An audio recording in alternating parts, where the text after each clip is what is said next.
Assalamualaikum warahmatullahi wabarakatuh. Waalaikumsalam warahmatullahi wabarakatuh. Gimana kabar kalian semuanya? Alhamdulillah sehat. baik. Alhamdulillah sehat. Sudah pada sarapan ya? Wah, Jadi nggak ada yang ngantuk nih. ya ada. Oke, sebelum kita mulai, saya mau kalian cek dulu nih. Kiri kanan depan belakang masih ada sampah nggak? Ada Nggak bersih ya? Bersih aman. Ya udah. Selanjutnya kita absen. doa dulu absen langsung gimana? Oh iya. Wih, astagfirullah. Ya enggak dong. Nggak apa-apa absen. Oh iya bener ya. Ini. Bener anjing. Udah nggak apa-apa itu ntar di-cut aja. Ya. Assalamualaikum warahmatullahi wabarakatuh. Waalaikumsalam warahmatullahi wabarakatuh. Gimana kabar kalian semuanya? Alhamdulillah baik. Kelas udah bersih ya? Bersih. Tadi jadwal udah ini apa? Beda lagi omongan gua. Astagfirullah. Jadwal apa? Assalamualaikum warahmatullahi wabarakatuh. Yuk, mimpin doa dulu anak-anak. Udah, gitu dulu baru lu nanyain Enggak apa-apa. bersih enggak? Gimana kabar kalian semua? Nah, habis itu Doa dulu baru lu Iya. cek udah amanah. kita mulai belajar hari ini baca doa ya. Astagfirullah.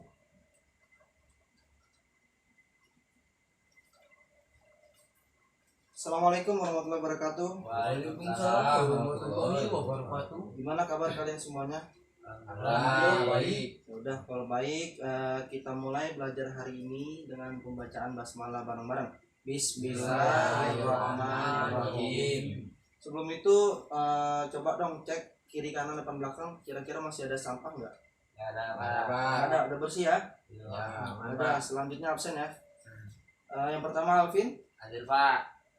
Ruhmana, Hadir Pak. Yogi. Hadir. Jadi hari ini hadir semua ya? Ya. Oke. Hari ini kita akan membahas tentang Al-Quran. Sebelum itu kita tulis dulu Bismillah karena kulkul syai'in Bismillah. Setiap melakukan sesuatu harus dengan Bismillah agar semuanya lancar.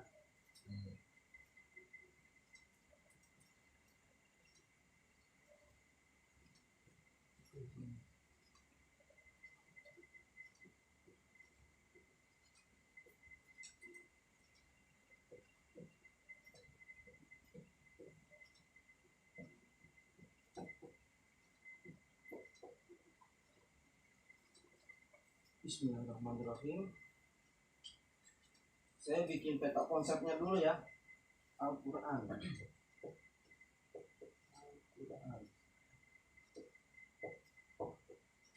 Yang pertama itu memahami pengertian Al-Quran.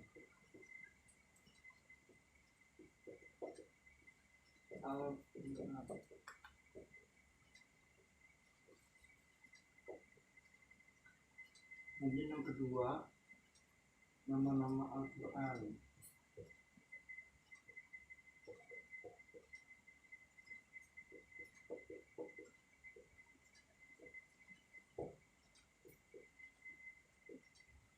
Kemudian yang terakhir itu perilaku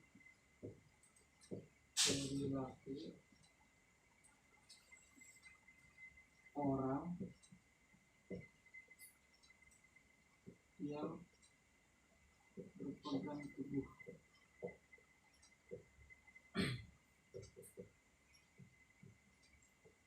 pada Al-Quran.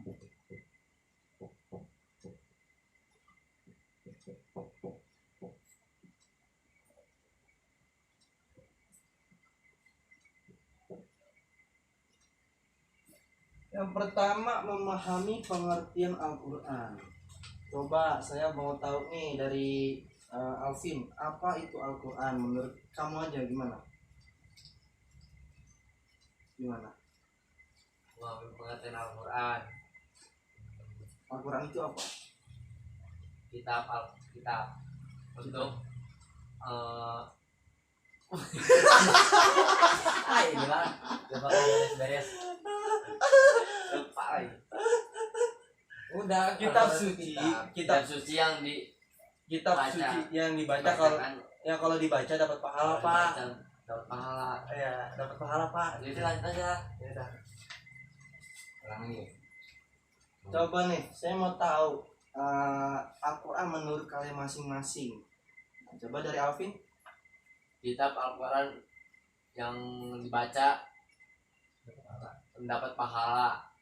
Ya betul. Jadi Al-Quran itu kitab yang kalau dibaca kita dapat pahala. Coba selanjutnya Rumana, apa itu Al-Quran menurut kamu? Kitab Al-Quran. Iya. Oh. Mukjizat Nabi Muhammad Pak buat di akhir zaman. Buat di akhir zaman. Enggak. Jelasin lagi. Kitab mujizat Nabi Muhammad sampai akhir zaman Pak, gitu aja. Nah, lanjut dari apa lagi ya? Ada apa? Kitab yang kalau dibaca dapat Kitab pahala. yang kalau dibaca dapat pahala. Kitab suci yang kalau dibaca dapat pahala. Suci Al-Quran yang Kalau sampai ke Al-Quran, kitab suci yang kalau dibaca dapat pahala Pak. Suci yang dibaca dapat pahala, Pak.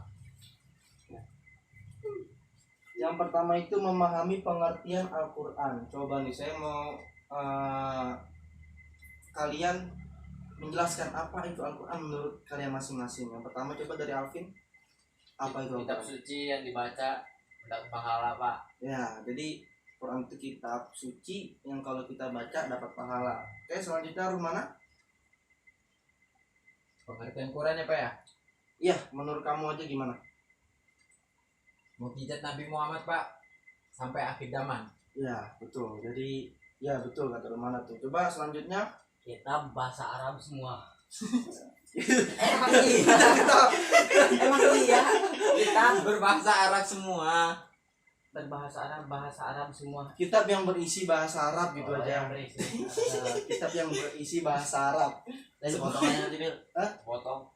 Potong aja ulang ya lagi. Kitab yang berisi bahasa Arab. Kitab yang berisi bahasa Arab. Yang pertama memahami pengertian Al-Quran. Coba saya mau tanya nih, apa sih itu Al-Quran menurut kalian masing-masing? Dari Alvin gimana? Kitab suci yang dibaca untuk mendapatkan pahala, Pak. Ya. Coba Romana, apa itu Al-Quran menurut kamu? Mukjizat Nabi Muhammad Pak sampai akhir zaman. Ya. Yogi? Kitab berisi Al-Quran. Kitab yang berisi bahasa Arab. Jangan lupa lagi ya Allah. tulis. Kitab yang berisi bahasa Arab. Oh iya, kitab yang berisi bahasa Arab. Kitab yang berisi bahasa Arab. Ya udah. Bolak-balik kitab. Dan berisi Al-Quran. Berisi bahasa Arab. Kitab yang Lagi. diam. Kitab yang berisi bahasa Arab. Yang pertama memahami pengertian Al-Quran. Coba nih, saya mau tahu apa sih itu Al-Quran menurut kalian masing-masing. Yang pertama dari Alvin gimana?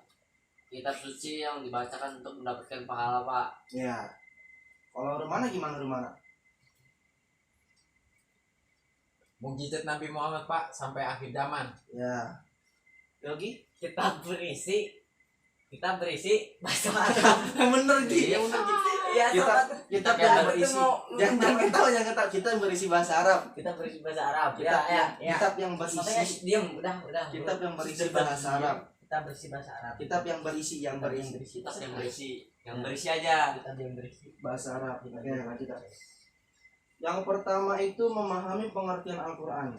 Coba nih saya mau tahu apa sih itu Al-Quran menurut kalian masing-masing gimana? Coba dari Alvin gimana? Kitab suci yang dibacakan untuk mendapatkan pahala, Pak. Ya. Kalau Rumana gimana? Mukjizat Nabi Muhammad Pak sampai akhir zaman. Ya. Yogi? Yang berisi bahasa Arab. Nah, betul.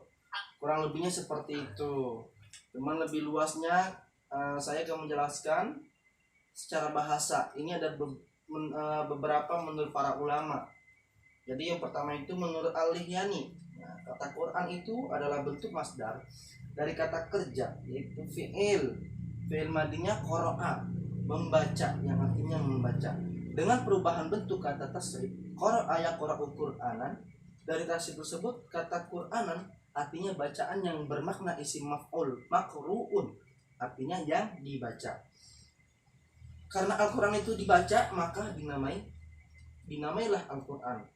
Kata tersebut selanjutnya digunakan untuk kitab suci yang diturunkan Allah Subhanahu wa taala kepada Nabi Muhammad. Kepanjangan ini gua ngejelasinnya. Anjir. Dia juga terlalu membaca teks. Iya, benar. Gak apa-apa, biarin. Gua gini aja. Oke, betul. Jadi kurang lebih seperti itu ya Al-Quran.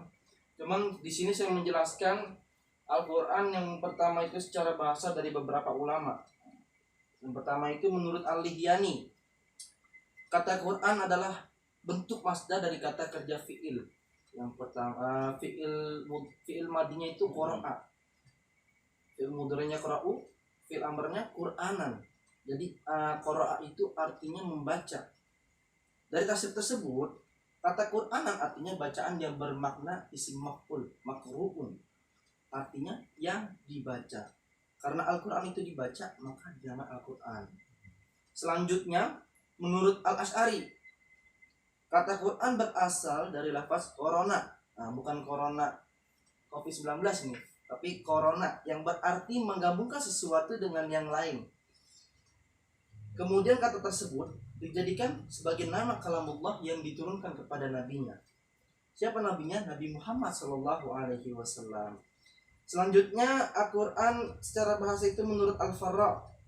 Jadi menurut Al-Farra itu kata Al-Quran berasal dari lafaz qara'inun, merupakan bentuk jamak dari qarinah yang berarti petunjuk atau indikator. Mengingat bahwa ayat-ayat Al-Quran satu sama lain saling membenarkan dan kemudian dijadikan nama bagi kalamullah yang diturunkan kepada Nabi Muhammad SAW. Kemudian selanjutnya definisi secara terminologi atau istilah nih, dari beberapa pendapat ulama. Tadi kan secara bahasa tuh, sekarang secara istilah. Yang pertama itu dari Syekh Muhammad Qudari Bek dalam kitab Tarikh At-Tashri' Al-Islam. Syekh Muhammad Qudari Bek mengemukakan bahwa Al-Quran itu ialah Al-Quranu wal lafzul arabi al-munazzalu ala Muhammadin sallallahu alaihi wasallam litadabburi wa tadakkuri al-manqulu mutawatiran wa huwa ma dafatainil mabdu'u di suratil Fatihah wal makhtumu di suratil Nas. Artinya, Al-Qur'an ialah lafaz atau firman Allah Subhanahu wa taala yang berbahasa Arab yang diturunkan kepada Nabi Muhammad SAW untuk dipahami isinya dan selalu diingat. Yang disampaikan dengan secara mutawatir, yang ditulis dalam mushaf yang dimulai dengan surah Al-Fatihah dan diakhiri surah An-Nas. Selanjutnya yang kedua, menurut Subhi Solih, menurut ulama Subhi Solih, Al-Quran itu Al-Quran huwal kitabul mu'jizul munazzalu al-nabi sallallahu alaihi wasallam al-maktubu fil masahifil manqul alaihi bitawaturi al-muta'abbadu bitilawati. Artinya, Al-Quran adalah kitab Allah Subhanahu wa taala yang mengandung mukjizat Nabi Muhammad yang diturunkan kepada Nabi Muhammad SAW, yang ditulis dalam mushaf yang disampaikan secara mutawatir dan bernilai ibadah membacanya. Tuh benar. Jadi yang dimaksud bernilai ibadahnya mendapatkan pahala apa yang tadi disampaikan oleh Alfin. Jadi Al-Quran kitab yang kalau dibaca dapat pahala. Kemudian selanjutnya menurut Syekh Muhammad Abduh, beliau mengatakan bahwa Al-Quran Al-Kitab wal Qur'anul maktubu fil masahifil mahfuz fi suduri man ana fi hifzihi minal muslimin. Artinya, kitab suci Al-Quran itu adalah bacaan yang tertulis dalam mushaf yang terpelihara di dalam dada orang yang menjaganya dengan menghafalnya yakni orang-orang Islam. Jadi dari ketiga pendapat di atas dapat disimpulkan bahwa beberapa unsur dalam pengertian Al-Quran ialah, yang pertama, Al-Quran adalah firman Allah.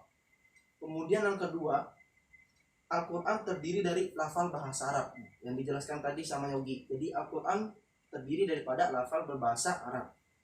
Kemudian Al-Quran diturunkan kepada Nabi Muhammad. Dan yang keempat itu, Al-Quran merupakan kitab suci Allah SWT yang mengandung mukjizat Nabi Muhammad yang diturunkan dengan perantara malaikat Jibril, apa yang tadi disampaikan sama Ruhmana. Jadi kitab suci Al-Quran adalah kitab Allah yang mengandung mukjizat Nabi Muhammad sampai hari kiamat, merupakan syafaatnya Nabi Muhammad SAW. Selanjutnya kita akan membahas nama-nama Al-Quran. Ini yang kedua, nama-nama Al-Quran. Nama Al-Quran itu bukanlah satu-satunya nama yang diberikan oleh Allah Subhanahu Wa Taala. terhadap kitab suci yang diturunkannya kepada Nabi Muhammad. Nah, jadi menurut As-Suyuti dalam kitab Al-Itqan fi Ulum Al-Quran menyebutkan bahwa Al-Quran mempunyai 55 nama. Banyak banget dah tuh. Bahkan dalam ensiklopedia Islam untuk pelajar disebutkan ada 78 nama-nama bagi kitab suci Al-Quran. Namun jika diperhatikan dan dicermati lebih lanjut berdasarkan Al-Quran, ayat-ayat Al-Quran, maka akan didapatkan beberapa nama saja. Yang lain bukanlah nama, melainkan hanya sifat, fungsi atau indikator Al-Quran. Jadi di sini yang pertama nama Al-Quran ya Al-Quran. Al-Quran merupakan nama yang paling populer, yang paling sering dilekatkan pada kitab suci terakhir yang diturunkan kepada Nabi Muhammad. Sebagaimana yang dijelaskan di muka tuh. Al-Quran artinya bacaan atau yang dibaca. Kemudian di sini dijelaskan ada beberapa ayat yang di dalamnya terdapat istilah Al-Quran. Yang pertama dalam Quran surah Al-Baqarah ayat 185. A'udzubillahi minasyaitonirrajim. Bismillahirrahmanirrahim. Syahrul Ramadan alladzi unzila fihil Qur'an hudal linnasi wa bayyinatin minal huda wal furqan. Shadaqallahul azim. Artinya itu bulan Ramadan adalah bulan yang di dalamnya diturunkan Al-Quran. Nah, di sini terdapat kata Al-Quran sebagai petunjuk bagi manusia dan penjelasan-penjelasan mengenai petunjuk itu dan pembeda antara yang benar dan yang batil. Kemudian yang kedua, nama lain daripada Al-Quran itu Alkitab. Coba nih saya mau tanya sama Rumana. Ayat Quran yang di dalamnya terdapat Alkitab itu ayat apa? Coba kamu jelaskan. Ada Pak, ayat Al-Baqarah ayat 2. Ya, coba bacakan. Zalikal kitabul la raiba fi hudal lil muttaqin. Allah. Sadaqallahul azim, yang artinya Pak, kitab Al-Quran ini tidak ada keraguan padanya, petunjuk bagi mereka yang bertakwa. Iya. Di situ terdapat kata Al-Quran enggak? Ada Pak? Yang mana? Alkitab. Kitab ini ya Pak ya? Iya. Jadi di situ terdapat kata Al-Quran yaitu Alkitab. Jadi Alkitab itu nama lain daripada Al-Quran. Kemudian yang ketiga itu Al-Furqan. Al-Furqan artinya pembeda. Dan dimaksud pembeda ini membedakan antara hak dan yang batil. Dan di sini ada beberapa ayat Quran juga terdapat nama Al-Quran dalam surah Al-Furqan ayat 1. A'udzubillahi minasyaitonirrajim. Bismillahirrahmanirrahim. Tabarakalladzi nazzala furqana ala 'abdihi liyakuna lil 'alamina nadhira. Shadaqallahul azim, artinya Maha Suci Allah yang telah menurunkan Furqan. Nah, yang dimaksud Furqan itu namanya daripada Al-Quran kepada hambanya. Hambanya siapa ya? Nabi Muhammad SAW. Agar dia menjadi pemberi peringatan kepada seluruh alam, yaitu jin dan manusia. Kemudian yang keempat itu nama lain daripada Al-Quran Az-Zikr, yang berarti pemberi peringatan. Yang dimaksud Az-Zikr ini Az-Zikri maksudnya ya, Az-Zikr. Memberi peringatan kepada manusia. Ayat yang menyebutkan Az-Zikr sebagai nama lain kitab Al-Quran itu dalam surat Al-Hijr ayat 9 yang berbunyi A'udzubillahi minasyaitonirrajim. Bismillahirrahmanirrahim. Inna nahnu nazzalnal dzikra wa inna lahu lahafizun. Shadaqallahul azim. Yang artinya sesungguhnya kamilah yang menurunkan Al-Quran. Nah, yang dimaksud Al-Quran itu Az-Zikra, nama lain daripada Al-Quran. Kemudian dan pasti kami pula yang memeliharanya. Yang terakhir itu nama lain daripada Al-Quran At-Tanzil. At-Tanzil yang artinya yang diturunkan. Maksudnya Al-Quran diturunkan oleh Nabi Allah Subhanahu wa taala kepada Nabi Muhammad SAW melalui perantara malaikat Jibril alaihissalam untuk disampaikan kepada seluruh umat. At-Tanzil sebagai nama lain Al-Quran dikemukakan oleh As-Sub'i As-Sholeh. Sub'i As-Sholeh. Sebagaimana termaktub dalam ayat Al-Quran yang berbunyi A'udzubillahi minasyaitonirrajim. Bismillahirrahmanirrahim. Wa innahu latanzilu birabbil alamin. Shadaqallahul azim. Yang artinya dan sungguh. Di sini nggak ada kata Al-Quran. Langsung wa innahu latanzilu rabbil alamin. Jadi yang dimaksud Al-Quran itu tanzil. Karena at-tanzil merupakan nama lain daripada Al-Quran. Oke. Selanjutnya kita membahas perilaku orang yang berpegang teguh kepada Al-Quran. Yang terakhir, Al-Quran itu merupakan sumber ajaran Islam yang pertama.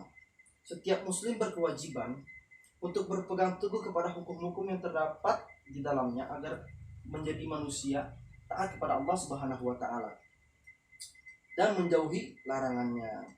Al-Quran juga memuat berbagai pedoman dasar bagi kehidupan umat manusia. Jadi kita sebagai seorang muslim harus meyakini tuntunan yang berkaitan dengan keimanan atau akidah, yaitu ketetapan yang berkaitan dengan iman kepada Allah Subhanahu wa taala. Apa aja itu? Pertama, iman kepada Allah, kemudian iman kepada malaikat, kemudian yang iman kepada kitab-kitab, kemudian iman kepada Rasul, hari akhir, dan juga serta kita iman kepada qada dan qadar. Coba nih saya mau tanya sama Yogi. Sebagai orang yang berpegang teguh pada Al-Quran itu harus gimana? Yogi apa enggak? Enggak. Udah, orang yang selalu Mempertikaikan takwa berapa? takwa dan Pada Allah Subhanahu wa taala. Coba nih, saya mau tanya nih. Perilaku orang yang berpegang teguh pada Al-Quran itu kayak gimana sih? orang yang selalu meningkatkan ketakwaan kepada Allah Subhanahu wa taala. Nah, Ya, kurang lebih seperti itu. Iya betul Alvin. Jadi orang yang berpegang teguh pada Allah Subhanahu wa taala itu kepada Quran. Orang yang berpegang teguh pada Quran itu orang yang meningkatkan takwanya kepada Allah. Yang maksud takwa itu orang yang menjalani perintah-perintah Allah Subhanahu wa taala dan juga menjauhi larangan-larangannya. Selain itu, seorang yang berpegang teguh kepada Quran juga orang yang bergaul dengan orang-orang yang baik. Karena Al-Quran itu berisi tuntunan yang berkaitan dengan amal perbuatan manusia dalam masyarakat. Ya, seperti itu. Ya, mungkin cukup ya pelajaran hari ini. Ya. Kesimpulannya itu Al-Quran, kitab suci yang diturunkan kepada Nabi Muhammad SAW yang mengandung mukjizat sampai hari kiamat melalui perantara malaikat Jibril alaihissalam secara berangsur-angsur, dan juga kalau kita baca dapat pahala. Dan nama-nama lain Al-Quran itu ada beberapa. Yang pertama Alkitab, kemudian Al-Quran, kemudian Al-Furqan, kemudian Az-Zikr, kemudian yang terakhir apa tuh Bapak lupa kan? At-Tanzil yang diturunkan. Dan juga mungkin cukup sampai di situ. Sampai di sini kira-kira ada yang mau ditanya nggak? Nggak ada Pak. Nggak ada jelas ya? Nah, Semuanya ya? alhamdulillah jelas Pak. Ya udah. Kalau gitu saya tutup. Kita tutup pelajaran hari ini dengan pembaca hamdalah basmalah bersama. Sama-sama. Ya udah kalau gitu, kalau memang nggak ada yang perlu ditanyakan, jangan gitu langsung buru-buru. Ya udah kalau gitu, kalau memang nggak ada pertanyaan, kita tutup ya pelajaran hari ini dengan bacaan hamdalah bersama-sama. Alhamdulillah. Mungkin secukupnya dari Bapak, kurang lebih mohon maaf. Wassalamualaikum warahmatullahi wabarakatuh. Waalaikumsalam warahmatullahi wabarakatuh. Nanti yang jadwal piket tolong dihapus ya. Ya. Sombong amat. Wal kita ya. Wassalamualaikum warahmatullahi Iya, gitu.